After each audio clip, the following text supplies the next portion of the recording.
Hop là. Donc, salut à tous, c'est Noussouk. Et on se retrouve pour une thread. Alors ça va être un épisode tranquille. C'est principalement un épisode détendant. Donc oui c'est vrai, j'ai oublié de récupérer la matériel Néo Bahamut. Juste après le combat contre Genova mort. Néo Bahamut qui fait quoi déjà? Force plus 10. Magie plus 10, dextérité moins 500. Ah, limite, je pourrais le foutre sur Tifa, hein. Elle perd pas trop en dextérité, hein. Juste que je mette un truc, ouais, voilà, qui lui donne pas de dextérité comme ça. Et elle a toujours 130 en dextérité, ce qui est pas mal. Voilà. Ok. Eh bah écoutez, on va avancer tranquillement. Bon, ça va être l'épisode détente, je sais qu'il n'y a aucun boss, je sais qu'après un certain point on va avoir pas mal de cinématiques. Donc là je vous l'avoue, hein, je me suis pas fait chier, je me suis fait un petit kawa, avec quelques madeleines, tranquille. Et voilà. Ah, parce qu'à un moment faut bien se détendre quand même. Puis j'ai eu une journée de merde au boulot. Alors, Resist Kurt Pierce. Équipement uniquement pour les hommes. Ok. Meilleure défense, mais je perds en force et magie.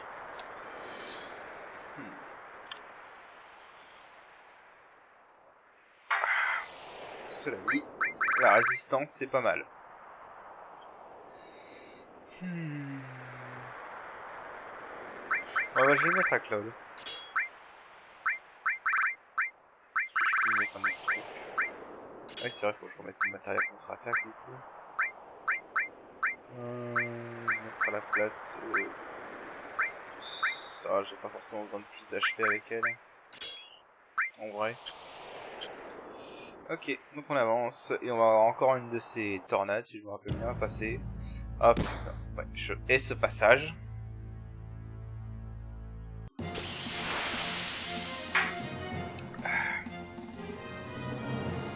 Bon. On va le buter tranquille.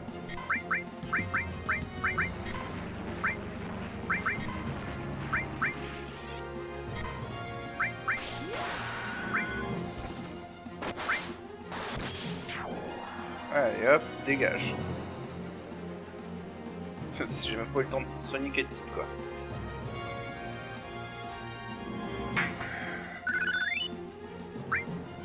Ok, j'ai une matériel Hulk qui a level up, ça c'est bien.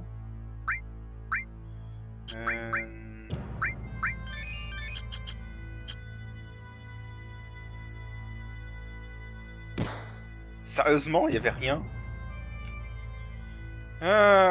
Bon, je reviens quand j'ai réussi. Putain, je suis enfin passé. Ça a pris 5-6 essais. Je vous jure, c'était horrible. Je déteste ce passage. Allez, maintenant c'est l'heure des cinématiques. Et l'heure des révélations. Nibelheim.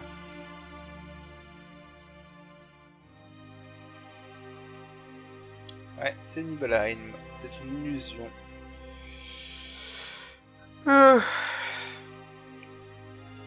Ouais, il essaie de nous désorienter.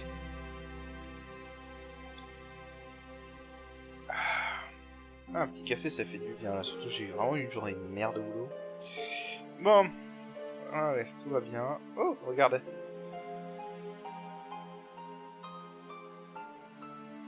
Voilà, et donc là, on va voir des révélations.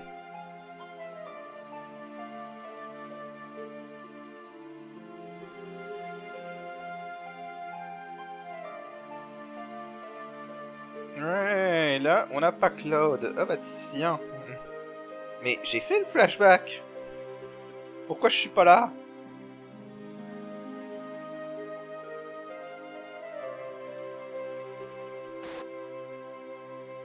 Et on note quand même que quand tu connais la suite du jeu, Sephiroth fait exprès d'omettre certains détails.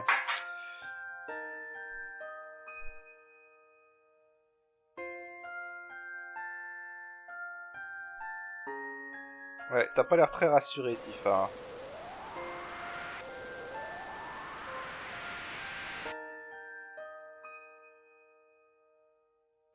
Ouais, c'est ce qui est arrivé il y a 5 ans.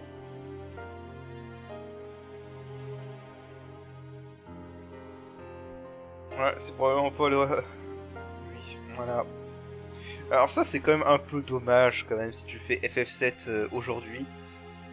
Parce que si tu fais FF7 aujourd'hui, bah... ça, en gros, c'est le début du gros plot twist de FF7.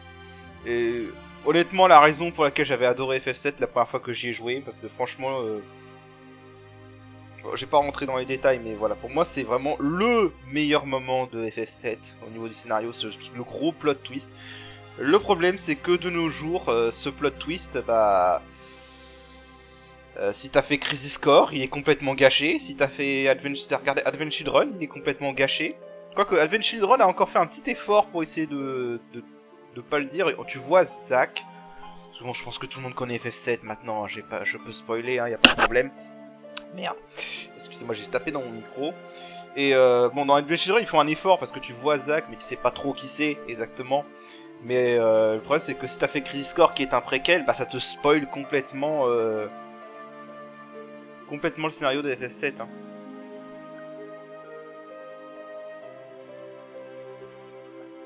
Bon, après, tu me diras, si tu fais Crisis Core avant de faire FF7, c'est un peu bête. Mais bon, je pense qu'il y en a qui l'ont fait. Hein. Et puis même, le problème aussi de FF7, c'est qu'aujourd'hui, maintenant, avec Internet, pour ne pas te faire spoiler sur FF7, bonne chance. Hein. Quoique, encore ce plot twist, il y a moins de chances que tu te fasses spoiler dessus que la mort d'Aerys. La mort d'Aerys, c'est impossible de pas se faire spoiler dessus si tu vas sur Internet. Hein. Bref. C'est dommage. C'est vrai que je suis quand même content d'avoir découvert ce jeu à l'époque où il n'y avait pas d'internet, où il n'y avait pas de magazine, rien. C'était tu y allais et tu te démerdais. Et tu découvrais toi-même. Il n'y avait pas d'alternative. C'était quand même une bonne époque, faut l'avouer. Bon, même si aujourd'hui c'est très cool d'avoir des solus quand t'es bloqué ou des trucs comme ça. Bref. Donc du coup, voilà. Sephiroth qui parle par énigme. Et Claude qui est convaincu d'avoir les bons souvenirs, mais bon, je vais spoiler, hein, parce que bon, de toute façon tout le monde connaît FF7. Donc spoiler alerte, Claude, les souvenirs qu'on a vécu avec Claude n'étaient pas vrais. Et ce n'étaient pas ceux de Claude, mais ceux de Zack. Le personnage principal de Crisis Core et ancien meilleur ami de Claude. Voilà, je vais pas en dire plus non plus pour l'instant, mais... Voilà.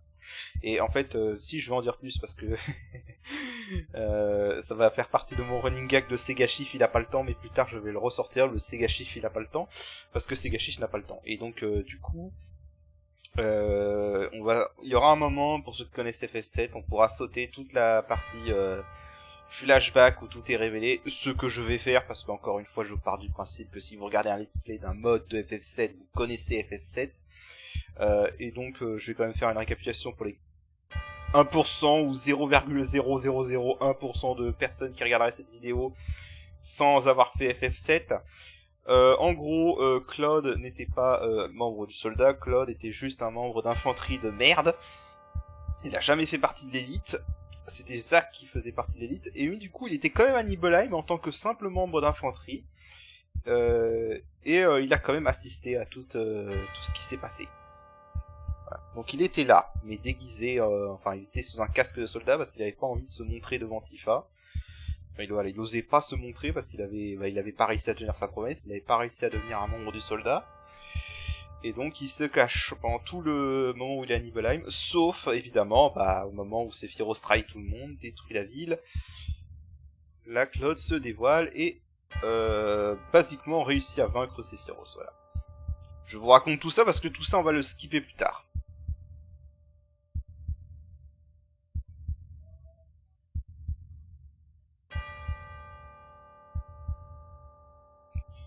Voilà, donc c'est vraiment l'épisode spécial scénario, j'avance les dialogues vite parce que bon, vraiment on connaît tout ça. Je le redis vraiment, hein, il faut pas que vous pensiez que je n'en ai rien à foutre du scénario, c'est juste que FF7 c'est un jeu que j'ai fait au moins 10 fois. C'est pas un let's play que je fais pour le scénario, soyons honnêtes. Hein. Si vous voulez regarder des let's play pour le scénario, je vous conseille d'autres youtubeurs qui se concentrent vraiment sur ça. Moi c'est un mode, donc je me concentre vraiment sur la partie gameplay.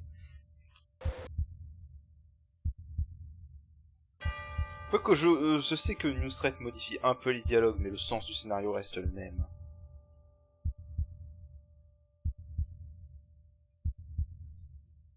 Voilà, donc là Sephiroth se fout de sa gueule parce qu'il ne le croit toujours pas.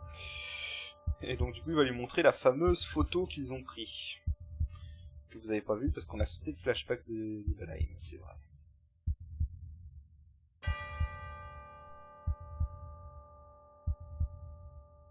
Voilà, c'est le moment où Sephiroth la joue Aizen de Bleach, où il te fait des illusions sans arrêt. Allez, fais voir cette photo. Très belle photo.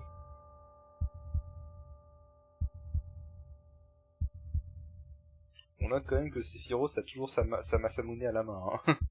Il la range jamais, quoi. S'en fie à sa photo.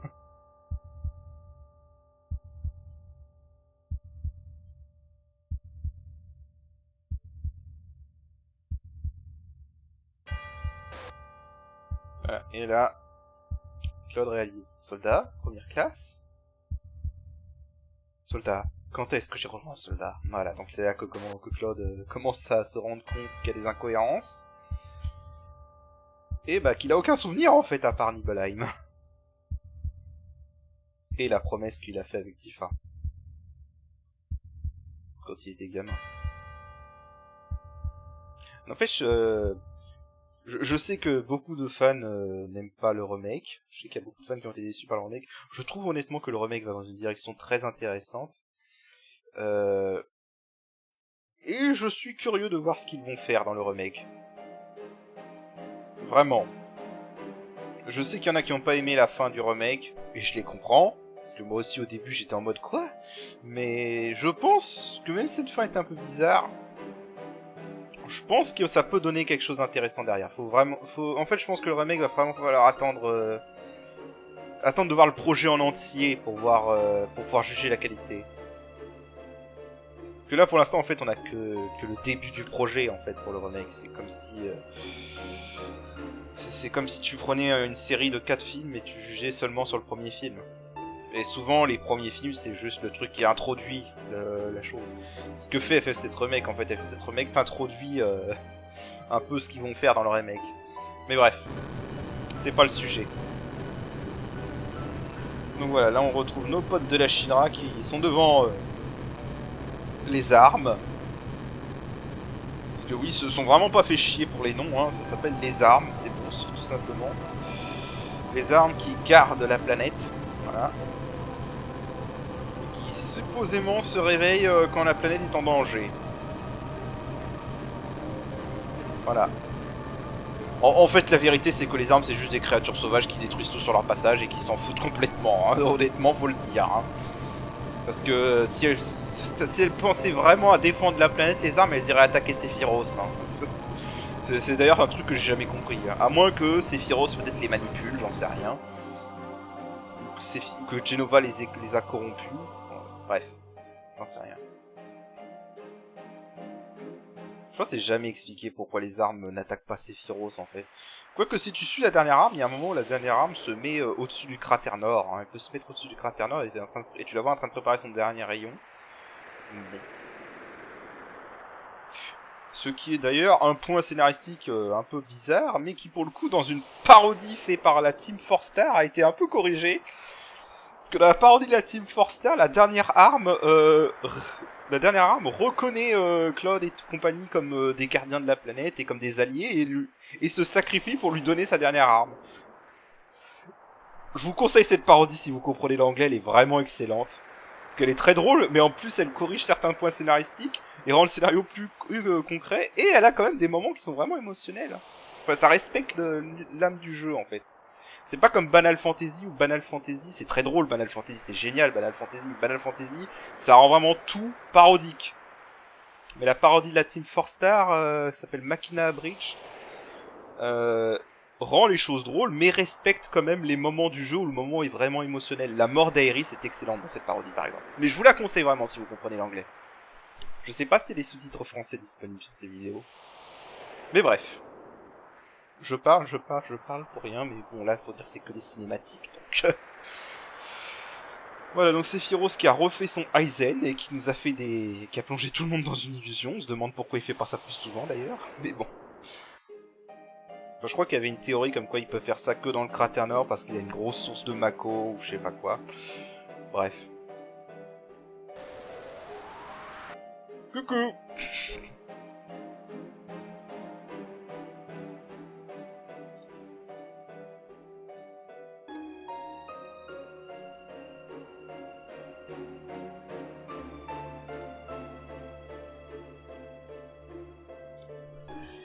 Ah, c'est là que la réunion va commencer.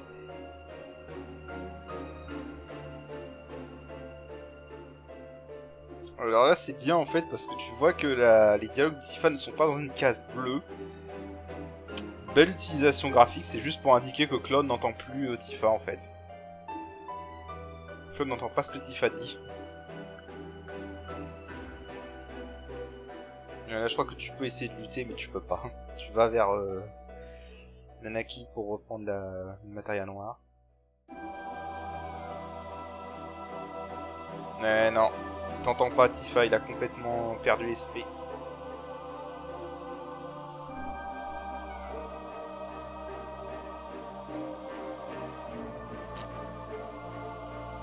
Assez, donne-moi la matériel noire. Attends juste un peu.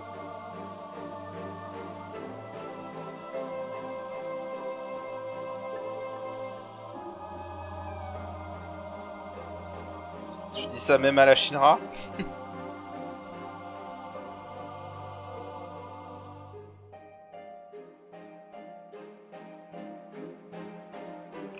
Allez, on va avancer un peu.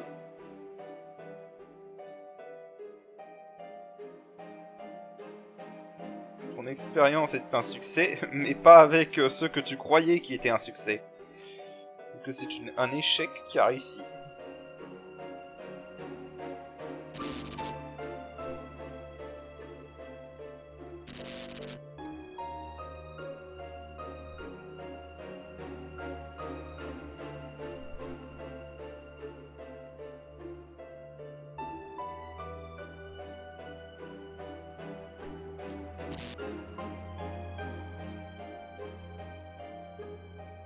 D'accord.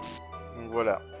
On a les explications. En gros, Jo a récupéré les survivants de l'incident de Nibelheim et s'en est servi en leur greffant des cellules de Genova, en espérant qu'il ferait une réunion. Et il a gardé le le cadavre de Genova dans la tour Shinra parce qu'il espérait que la réunion aurait lieu là. Sauf que Sephiroth, la volonté de Sephiroth a pris le dessus sur celle de Genova. Et du coup maintenant c'est Sephiroth qui contrôle les parties de Genova et qui fait sa réunion. Enfin moi c'est comme ça que je le comprends. Après peut-être que je me trompe. Voilà. Donc oui en fait pendant tout ce temps on ne poursuivait pas Sephiroth. Claude ne faisait que répondre à l'appel de Sephiroth. Allez. Je crois qu'il faut juste attendre. Ouais.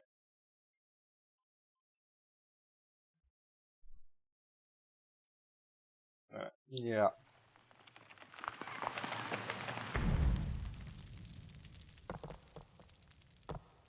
Voilà, le vrai Sephiroth. Dis-moi ce qu'il en reste.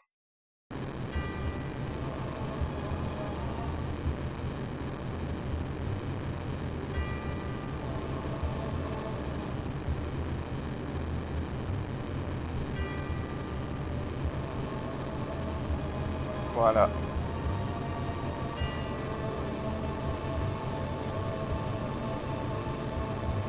Nous devons partir. C'est pas safe ici.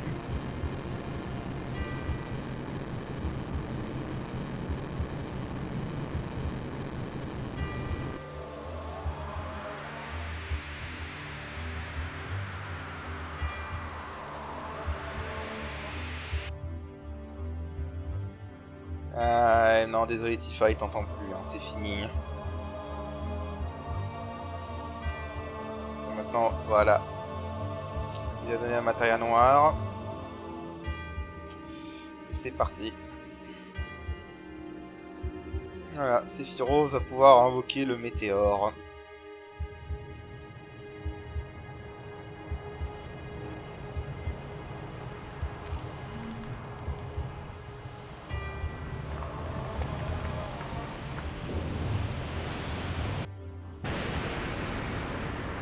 Voilà, et donc là maintenant la fameuse scène des armes. On a le gros instant fan service avec Tifa.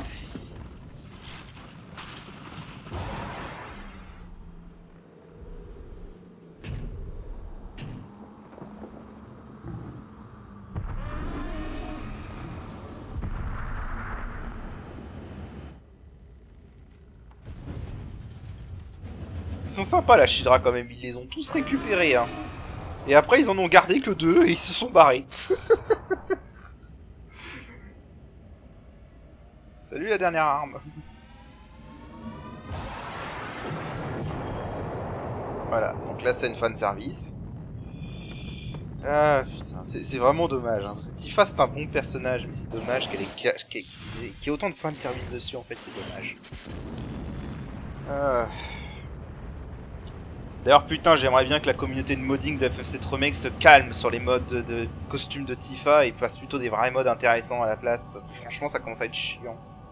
Et c'est vraiment chiant d'avoir ça dans mes recommandations YouTube.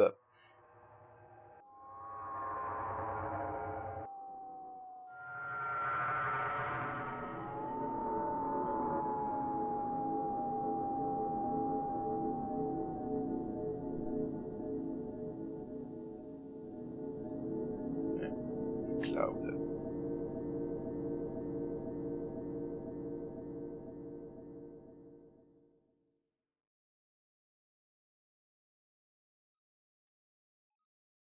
Eh non, il t'attendra pas. Il est parti devant, sans toi.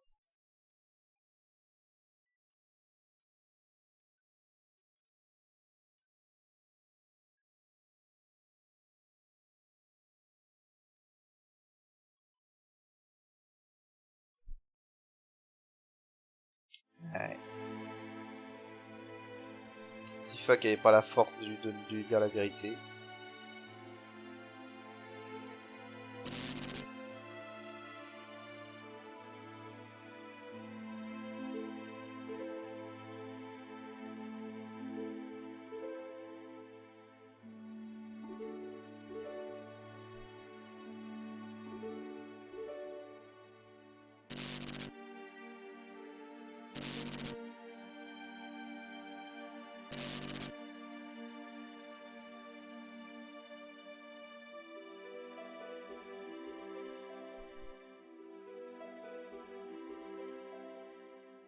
Tu te la pètes pas un peu avec cette épée broyeuse, Claude?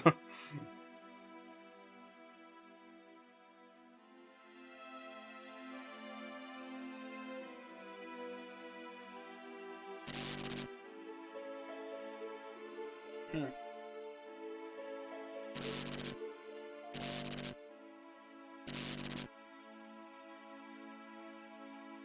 5 ans. Ouais.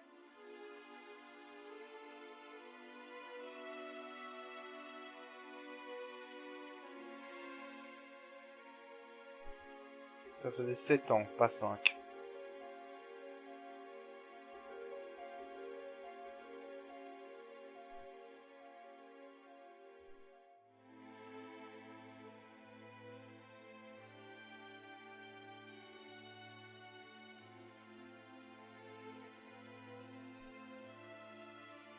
Hmm. Cela dit, il était vraiment là. Mais tu le savais pas, Tifa.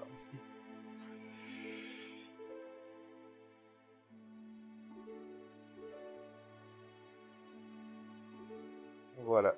Donc en gros, elle était tellement heureuse de... Enfin, basiquement, elle était quand même heureuse de le revoir, mais elle savait qu'il y avait un truc qui louche. Mais elle osait pas lui dire. De peur de le perdre. Mais bon... Voilà.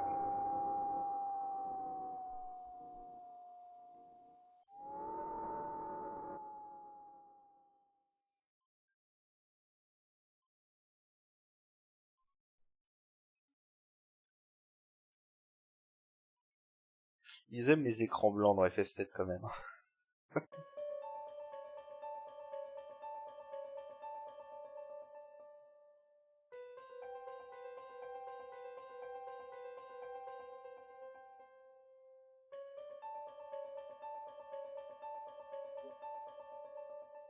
C'est quand même sympa la Chine, hein, vraiment. Ils ont libéré tout le monde sauf Tifa et Barrett.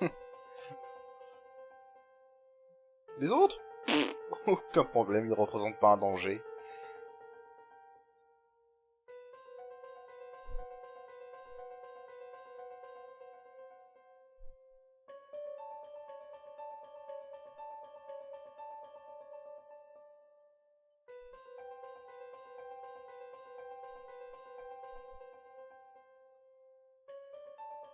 Bon là ça avance tout seul, j'ai rien à faire.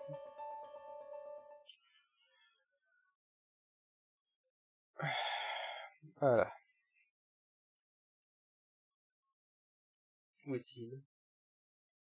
Il n'est pas là et on ne sait pas où il est.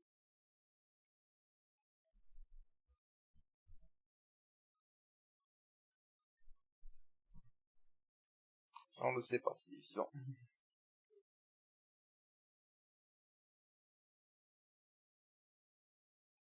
Une semaine. Eh bah putain. Tu m'étonnes qu'elle avait faim.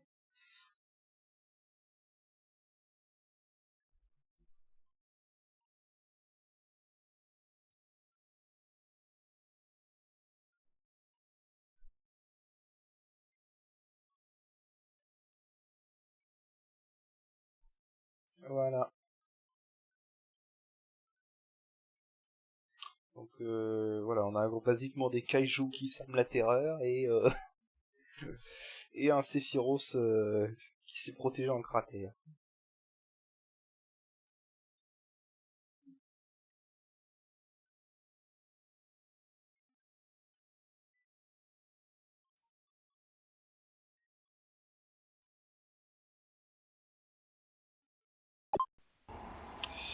Et bah, le météore, c'est simple. Hein. Cloud fucked up. Big time.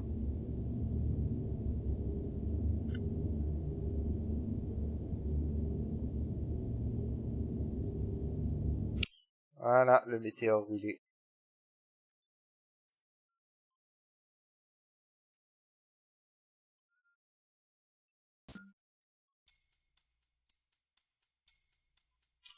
Salut Rufus.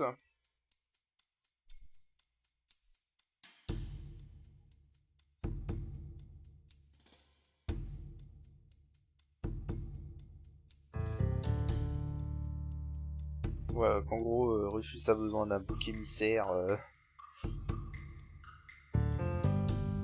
Et du coup, ils vont faire une exécution publique de Tifa et Barrett. Ouais, basiquement, ils utilisent un bouc émissaire pour calmer un peu les gens.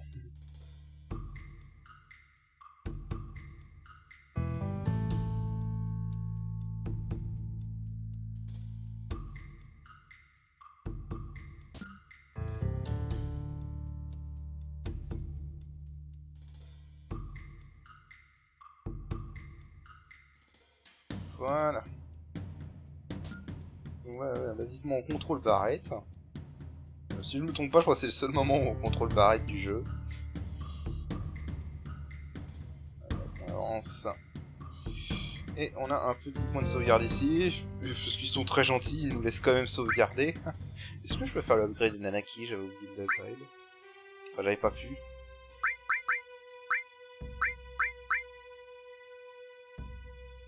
Ok, Bon, écoutez, Nanaki, on va rester sur Cosmo Brave. Hein. Je lui dis Nanaki, on va faire un attaquant.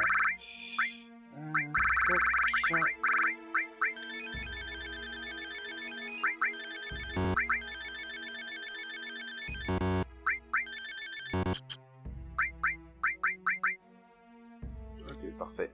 Bah écoutez, on va s'arrêter là pour cet épisode.